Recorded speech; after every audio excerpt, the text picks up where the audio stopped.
Hey, what's up, guys? This is Brian from Whisper Status 74, and this video is on the Xbox One ecosystem. As it's been reported today in some of the media and some of the news outlets, that the Xbox is looking to launch in the next few years a new system called the Anaconda, and also a second system called the Lockhart. As I imagine, the Xbox Anaconda will be the Elite version, and the Anaconda will be the Xbox One S type version. And the news is pretty much all over the place right now. But what I'm looking for, guys, is your take on it. I want to know what you guys think. Here it is on Yahoo from Windows Central. Microsoft's new Xbox is codenamed Anaconda, and it will be powerful. Windows Central is where it was reported. It will look similar to the Xbox One X. It may have a different color scheme. It will have a better graphics card, maybe even SSD.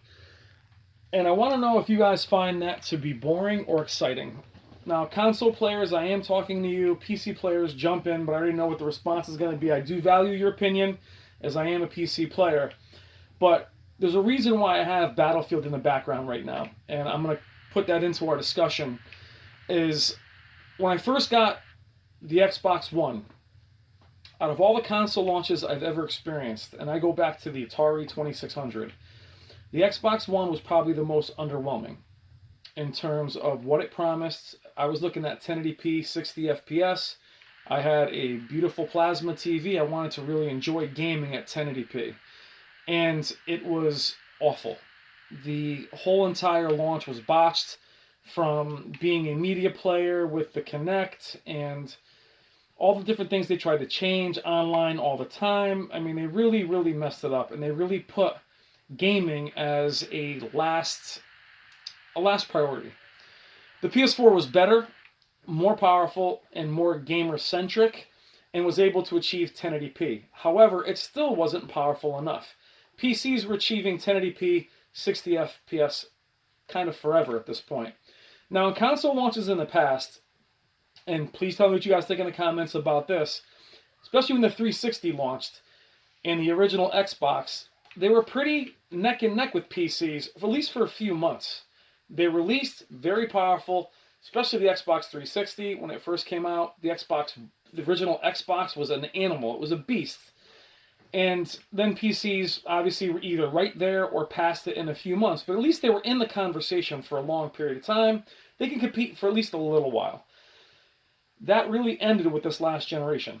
I mean, the Xbox One and the PS4 were very, very limited in terms of their power. PC was way ahead of it, a couple of years ahead of it. And those of us that didn't have PCs yet were really looking forward to having that next group of graphics to go with our new displays. Now, when I mean new displays, guys, I mean 1080p, which we all already had. The 360 and the PS3, in my opinion, were terrible in regards to 1080p.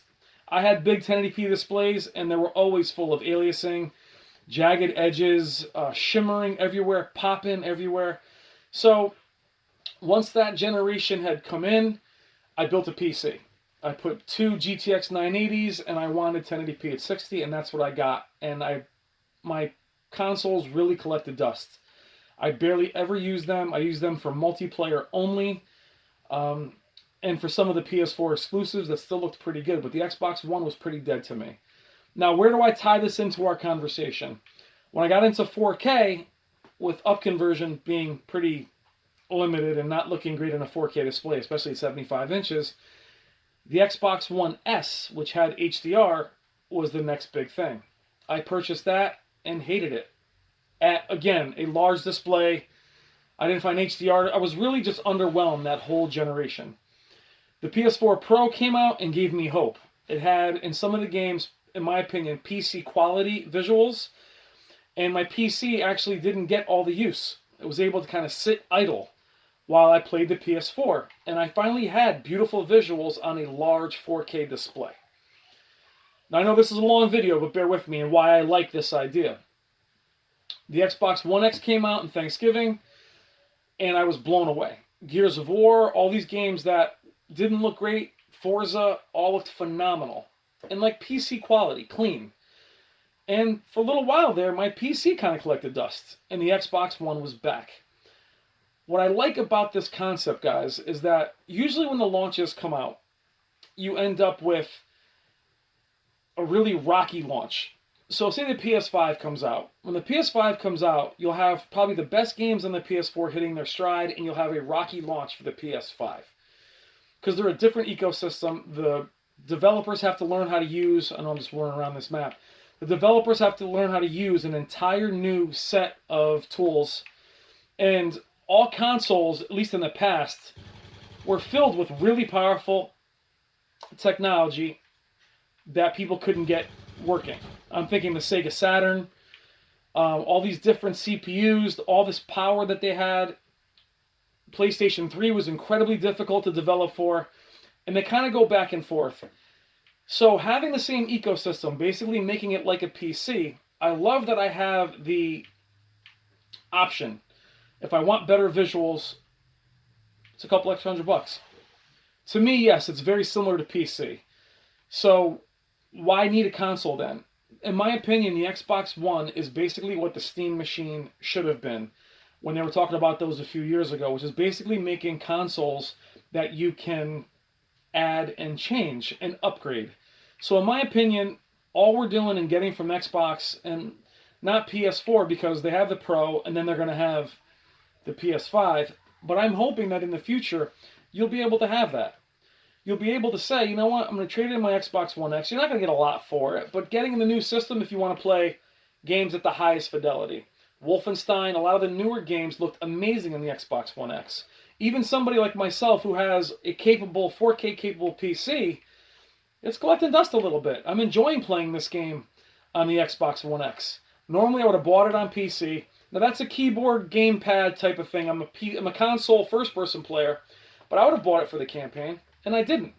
This game looks phenomenal. It looks great on the Xbox One X. I'm completely happy with it, and that's my point.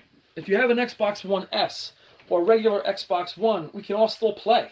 If you have a smaller 1080p TV and you're happy with your Xbox One or your Xbox One S, you don't have to upgrade.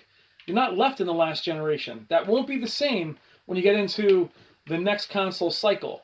Everything from your controllers to your power cords, all that stuff. I mean, how many consoles do you have laying around? I have 5 or 6 of them in this room that I say I'll keep using, but I'm never going to use them or plug them in again. They don't look that great on this TV. But for me, it's exciting news that they're going this way. Now, PC gamers are going to tell me that consoles are obsolete because you might as well just build a PC. Console gamers, building a PC is not as easy as that. I like having the ability to just turn it on and play, and I get the visuals I want. I'm not going into files and deleting things and figuring anything out. I love my PC, but I love the consoles for that reason, for the simplicity and ease of use.